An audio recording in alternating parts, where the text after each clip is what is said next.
Welcome back. You're watching Business Plus.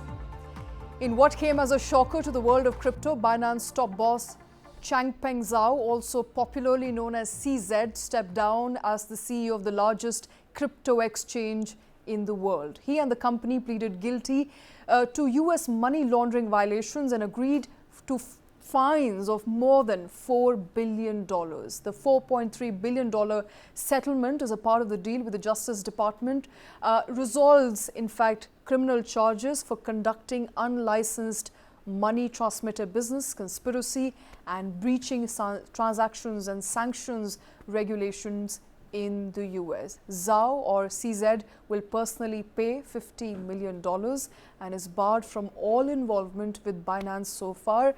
Remember, he has become, or was in fact, one of the most powerful cryptocurrency figures to fall in the last 2 years of a very chaotic period in the crypto world. Barnik Chitran Moitro, managing partner, Arthur D. Little, joining us here on the show. Also with me is Karthik Malhotra. Barnik, before I come to you, Karthik, hi, good afternoon.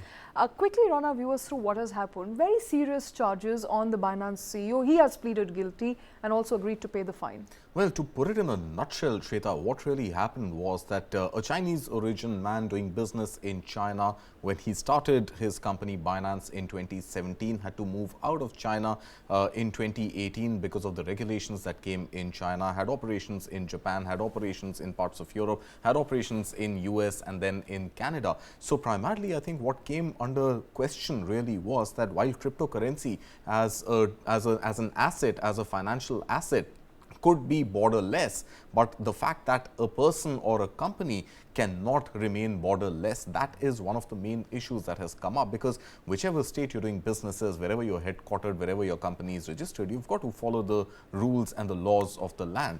Now, how were those laws not followed? They were reportedly about over 100,000, 1 lakh transactions which had some sort of suspicion of what we popularly now know as terror financing. And there were transactions made between or to banned organizations, including Hamas, including Al-Qaeda, including ISIS. And the whole question of terror financing really sprung up once again.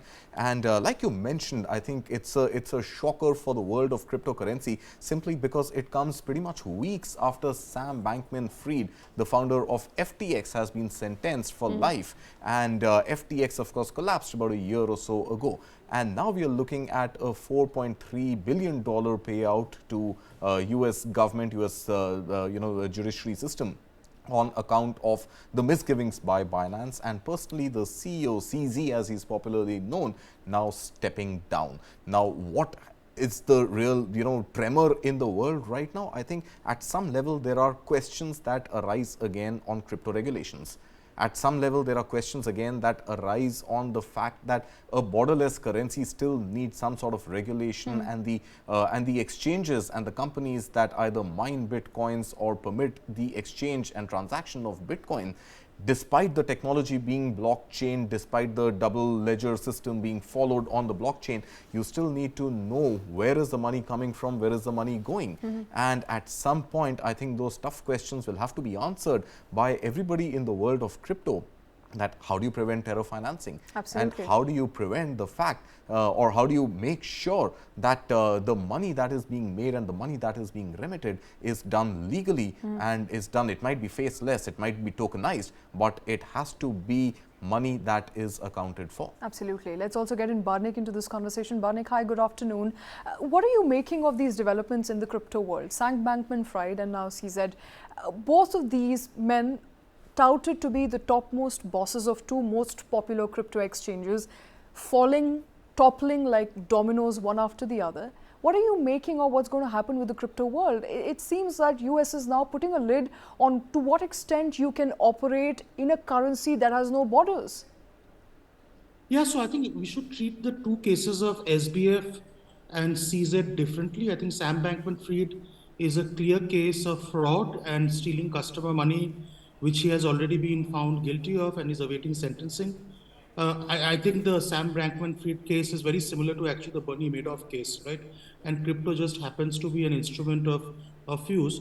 I think the Binance case is actually far more prescient and relevant to the crypto world. In fact, if you look at the crypto commentary after the settlement, I think many people feel that the US regulators have been tough, but not tough enough to actually shut down Binance. In fact, what they've done, if you look at the order carefully, right, the personal fine which has been imposed on CZ is only $50 million, which is a fraction of his $10 billion fortune. He is likely to be sentenced to not more than 18 months in prison, which may also be suspended. And even his ban from Binance is only for 3 years after a compliance monitor is appointed, right? So in general, I think what the US regulators have done is that they've punished Binance for their crimes of the past, which are notably to do with lack of compliance, not being tough on anti-money laundering, and most importantly, actually allowing transactions between US entities or persons and persons who are in sanctioned countries like Iran. So I think those are the crimes they've been punished for. But it is also clear that the US is moving to a position in which they will create a regulatory framework for players like Binance and their US equivalent Coinbase, which is also in litigation with them to operate, right? So I think in general, I think it's a tough verdict, but not as tough as the US government could have made it. I think there's still breathing room for a player like Binance to breathe. And I think in general, quietly in the crypto world, people are welcoming this settlement as this will pave the way for future regulation and a clear set of guidelines for such companies to operate. Barnik, has US more than any other country been completely lax when it comes to regulating cryptocurrency? I mean, you know, all for innovation, all for startups, new ideas, technology, blockchain, etc. But has US in particular been very, very lax in how the cryptocurrency market needs to operate, and is now beginning to realize that perhaps, you know, a little bit of tightening, perhaps on the lines of how India has done, or you know, at least now one realizes that maybe India was a little more forthcoming when it came to safeguarding consumer and public money interests. So has US been very lax, and do you think it is now realizing that it is time to regulate this new sort of elephant in the room? And if so, what are the regulations that we can see? Yeah, so I think the debate as to whether to regulate crypto has been around in the US since 2017-18, right? In fact, if you look at a lot of these investigations, they were all started in 2018. In fact, by the previous administration, have now been continued by the current administration. I think the US always had two schools of thought, right? One is to have a completely strict regulatory regime, which was what the Department of Treasury was pushing for, and also the CFTC, which is the Commodities Futures Trading Commission. And also on the other side, guys like SEC, who were favoring a far more lax environment for more innovation. I think right now where the US is headed, I think the US will put some sort of regulation. I think there is talks of a crypto czar or a separate regulatory framework for crypto. I think what the US has realized that I think they first thought that the problem will go away, right? It's not large enough. But if you look at a company like Binance, who actually now has more than 120 million users, a lot of them in the US, right? You cannot just wish this problem away. So I do believe that there will be a regulatory regime in which crypto will be allowed to operate. I don't think it will be as extreme as India. I think India's position in the developed world is actually the most extreme. And I think the US will lead a way in which there'll be sensible regulation. And then over a period of time, I think even countries like India will more follow the US or the European model of regulation as it evolves. But I think the intent has been there. I think people have been very confused on what to do and more importantly, how to regulate such an entity, which by definition is borderless and is very hard to regulate. But if you look at the application, right, all the settlement has to do with US law. It's Banking Secrecy Act in the US, it's anti-money laundering laws, it is violation of sanctions. So I think the US government is drawing a very clear red line on what such companies are not allowed to do clearly. And in other spaces, I think there will be more freedom to operate in the context of a new regulatory regime. Okay, Barnik, specifically on this aspect of terror financing. Now, because all the users are pretty much faceless and the exchange and the asset there is also borderless. So, at one level, the users are faceless. On another end, all the data is protected by blockchain, hence permitting, you know, I would say nobody technically to gain access into who is transacting with whom because of this blockchain technology in play. How does one curb the issue of terror financing when it comes to use of cryptocurrencies? So I think the big thing which will disappear is the users being faceless. I think in all regulatory regimes where you will have crypto, I think there will be strict know your customer norms. So I think for cryptocurrencies and platforms to clamp down on terror financing, it is in their interest that they actually implement KYC norms. So either the governments will define stringent KYC norms, or the regulators have to do it. Now, if you talk to cryptocurrency exchanges, and I've spoken to several in the last few years, one of the reasons why a lot of them don't invest in KYC is that it makes them slower, it increases the cost of operating business, and it actually doesn't allow them to attract the kind of users they want. Now, I think in an environment where it is clear that the government is going to, governments around the world, not just the US government, are going to take a very harsh view of this, the only way forward for any kind of crypto asset company, whether it's a currency or an exchange, is that they have to enforce stringent KYC norms, which will get defined. So I think that's the solution. I think for the industry to survive, KYC, just like as it has become for banking and telecom, has to become a way of life for crypto. And then who becomes the regulator? Would it be a banking regulator? Absolutely. Or would it be the SEC, or in the case of India, the SEBI? So a SEBI equivalent regulator, or will there have to be a brand new regulator who's at the cusp of technology and finance? I mean, come to think of it, on the sidelines of the G20, it was also decided that there will be a regulatory framework. Government is actively going to pursue not to diminish cryptocurrency as non-existent, but to actually understand that this is a monster that does exist, might as well regulate it. Yeah, so I think this is a classic conundrum, right? I think it's in the US also, like in India, right? If you appoint the central bank to regulate it, right, whether it's an RBI or in the case of US, the Department of Treasury, they will take a very stringent view to regulating it and will effectively kill the market. If you appoint an SEBI or an SEC kind of regulator, you will see far more lax regulation. I think there is a third school of thought of appointing an independent crypto regulator called a crypto czar, right, which may be at the intersection of finance, technology, and also drive innovation, right? So maybe the right solution is have neither of these entities regulated, but create a third entity with adequate enforcement, but also in terms of enablement powers to ensure that this market grows. So maybe a crypto czar is the kind of framework which will come across around the world. But again, everyone's looking to the US to see what they come up with, right, and then maybe all the other countries will follow. Absolutely. Doesn't seem like the best example to look up to right now, if you ask me, Shweta. For all the countries to emulate perhaps what the US is going to do, but an interesting idea around cryptos are perhaps having jurisdiction within every country itself, as opposed to a commission, as opposed to an entity that already exists, which will already be burdened with a lot on its plate. So a separate entity is the idea that's being floated. Barnik, thank you very much for taking time out for speaking to News9. Thank you. Take care. Moving on now, in a massive twist and tail saga at OpenAI, Sam Altman has returned as the CEO within 5 days. OpenAI today said that it has reached an agreement to bring back Sam Altman as CEO and appoint new board members. This after nearly all of its employees threatened to quit over his surprise sacking. Reacting to the update, Microsoft CEO Satya Nadella said, who recently also, remember, welcomed Altman into his company, that they have discussed the matter and agreed that this is in fact a first essential step to build a more stable, well-informed and effective governance at OpenAI. Altman was fired by OpenAI's board on Friday following disagreements on how fast he is developing and monetizing artificial intelligence. He had been in negotiations with the company to return. That did not happen. The talks reached an impasse on Sunday. Instead, the board members named a new leader, former Twitch CEO Emmett Shear, and OpenAI's biggest backer, Microsoft, following this news, said that we will hire Altman to head a new in-house AI entity. All that drama has now come to an end. Altman is back with OpenAI. Srinath Sridhar, an independent markets commentator, joining us on the show. Srinath, good afternoon. Thank you for taking time out. All this drama, all for nothing. All for money, Shweta. It's never okay. all for nothing, right? I mean, Microsoft has bet billions of dollars in this, and I have a very, very different view of this entire saga.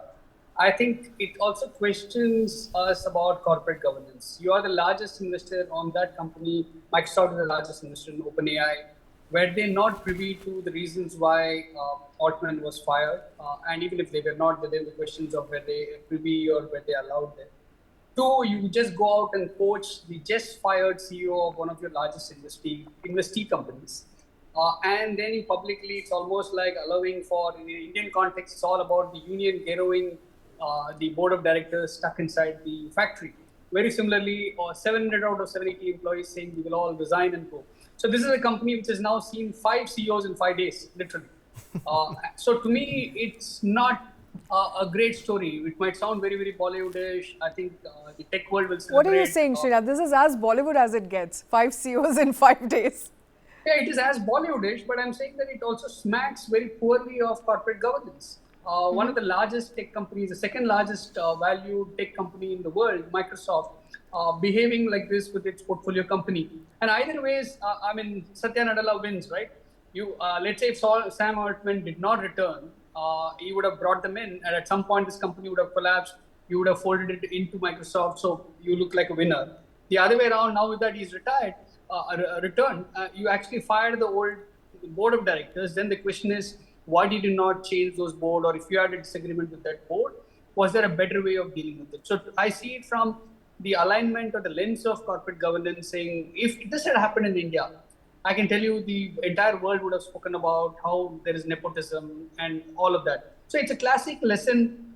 How do boards that deal with larger than life CEOs or founders, how do they deal with them? And it's a big question. We are seeing this right after what Apple did with Steve Jobs. And of course, the jury is out. The time will tell whether what Steve Jobs is to most of us today will Sam Altman be to AI 10 years down the line. I mean, we don't know. The tech world seems to think so, but from the business world, I think it's a big learning for me. For boards dealing with larger than life CEOs, how do you deal with firing them? So Srinath, one question really begs, and I really, yesterday we were pretty much ready to write the obituary of OpenAI, and we as much as called it closed for business AI. And today we are in the situation where Sam Altman is making a comeback. Now, one question that comes straight to mind is, with a 49% stake, with a $10 billion investment, why is Microsoft not on the board of OpenAI? And then, why is the board of OpenAI not accountable to its largest investor, Microsoft? So two questions, right? I mean, one, the spirit of corporate governance. It is not about if they are not on the board, it is their right. We don't know what the shareholder agreement speaks about, whether they will have a board seat or not. But the second question for sure is, was Microsoft ready to let go of its investment? That's a larger question. It's more an accounting question that they did. I'm very sure that a company like Microsoft would not go out and poach Sam Altman just after a couple of hours after he was being fired, especially if they had a non-poach agreement. So which means that you still have a shareholder agreement at that kind of valuation. A non-poach agreement, I think, will get nullified if the CEO is fired. Then what agreement are we talking about? So again, Karthik, they're fired for what reason? Was it for reasons of ethical reasons or business performance? I mean, there are various subclauses that they would have had. So I'm saying that Microsoft, with all its compliance engine, would have ticked all those boxes. But how does it look? I mean, it just says that you own one of the largest entities. You did not pay attention to what was happening there. And suddenly, as if you're saving the world from the evil eyes on Sam Altman and you're saving him. So it's sudden, and this is why I'm saying that it's probably not right. But one person who gets away in either of the situations seems to be Microsoft, or specifically its CEO. And Sam Altman himself. I think it is both Satya Nadella and Sam Altman. They've both got the best of everything that is out there to grab. But one more question, now of course, Srinath, the board comes back with a bloody nose. The board of OpenAI has lost whatever potential face it had. So now what happens? Next steps, what are the next steps? Should the board members now resign? So the board, I mean, if you look at all the tweets today, this afternoon, it clearly says that the new board, initial board is being formed. And we are also collaborating to figure out the details, which means some of the old board members are going to be exited. And that's an interesting move, right? I mean, this is why I'm saying, I'm calling it out upfront that this seems to be a bad, poor corporate governance example. We don't need to have only issues of bad behavior, frauds and all that. A large entity to protect its own interest and probably to be seen as a leader in AI did this. and it's a classic lesson. And I wish somebody had backed Steve Jobs like this the first time that Vinny had a fight with his board. Okay. He did have pretty backing. Well, there was no Microsoft back then to back at I least back think him no, up yeah, as an there was no investor. Microsoft to back him up. Specifically, He took on Microsoft, right? He took on Microsoft. Absolutely. Srinath, where does this leave things for Satya Nadella? I think I went to Karthik with this one question at the beginning of this conversation. What happens to Satya Nadella? On one hand, he said, okay, fine, I'll hire you. Heads I win, tails you lose. I think it is as simple as that. For Satya Nadella, he's a winner either way. In this case, he wins both sides. He wins either ways. I think he smartly played this game. It's a classic chess move. The world looks at him now as the guy who saved artificial intelligence from everybody. It's as if he's brought AI back to the world for its potential. Nadella's gambit, that's the new chess move there, I think. Absolutely. Well, Srinath, no, we don't know the Satyam behind Satya here. What's the Satya? What's the truth behind it? Oh. All right. Srinath, stay with us. Another interesting, important story that is coming in by the way of Go First. Now, Jindal Power may not proceed with its bid to take over stressed domestic carrier Go First. This as per various news reports. The news comes, remember, a day when the deadline to submit the final bid for the airline is scheduled to end. Jindal Power, remember, made an expression of interest to take over the Go First airline, which was accepted by creditors. Now, Jindal Power has decided not to follow through after evaluating airline's financial statements as per a Reuters report citing persons who are familiar with matter. It also is being reported that creditors are not inclined to extend the last date for submission of takeover bids. In fact, the top creditors of Go First include Central Bank of India, Bank of Baroda, IDBI, Deutsche Welle Bank, among others. A meeting has been scheduled for today by a committee of creditors who will decide on the future course of action as far as Go First and the fate of Go First is concerned. Srinath, what's the fate of Go First hereafter? What options does the COC, Committee of Creditors, have? See, I think if they're not going to find any bidders at whatever valuation, the only thing is then liquidation. We have seen what has happened with Jet Airways. It has played out. So, irrespective of all any positions on the either sides, the bidders or the consortiums, the reality is the airline is stuck. So we will have to take it with a pinch of salt, because what assets does an airline have? Typically it has the seats and the schedule that it owns and the crew. In this case, it's depleting everywhere, and if it has to kick back to life, it needs money infusion immediately to kick back, which it doesn't, which is not getting. Two, it is not finding a new buyer or a new owner, and the reality is then the only thing COC can do is take it to liquidation. And I think with learnings from Jet Airways, then I hope the committee of creditors are very pragmatic and saying that let me not try to revive more than what I can actually handle, and let me just get it. Mm-hmm.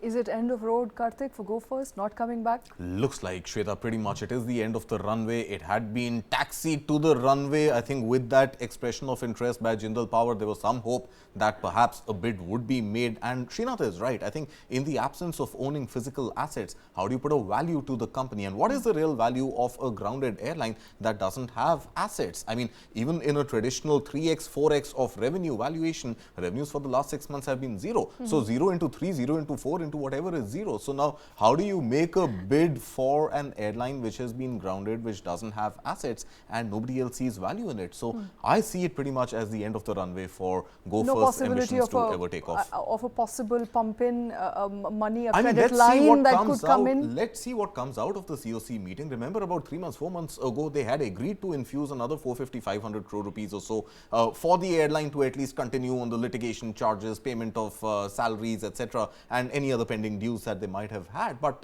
why should they pump in that money now? What is the need to keep that airline on a ventilator if there isn't a doctor who can come and give it that magic injection and bring it back to life? All right, Srinath, any lessons that we are learning here, or any lessons that we're missing here as far as aviation sector is concerned? One after the other, they keep going under.